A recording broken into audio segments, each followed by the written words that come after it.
Hi, welcome back guys. Today we are talking about how to absolute the cell reference in Excel. Why would you want to know how to absolute the cell reference in Excel? Well, maybe you are new to Excel. So today I am going to show you how to absolute the cell reference in Excel. Check the video description and I will try to leave the written instructions. Now we have the cost and discount. We want to make the discount on the cost. Let's press equal, then press on the cost. Now shift 8. Now press on the discount and F4 bottom.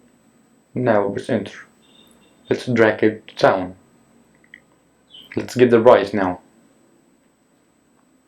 Press on the cost, negative, and discount, enter.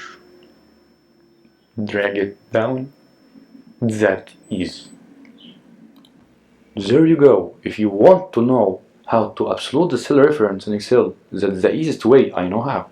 If you know another way to absolute the cell reference in Excel, leave a comment below. Be sure to subscribe for more videos.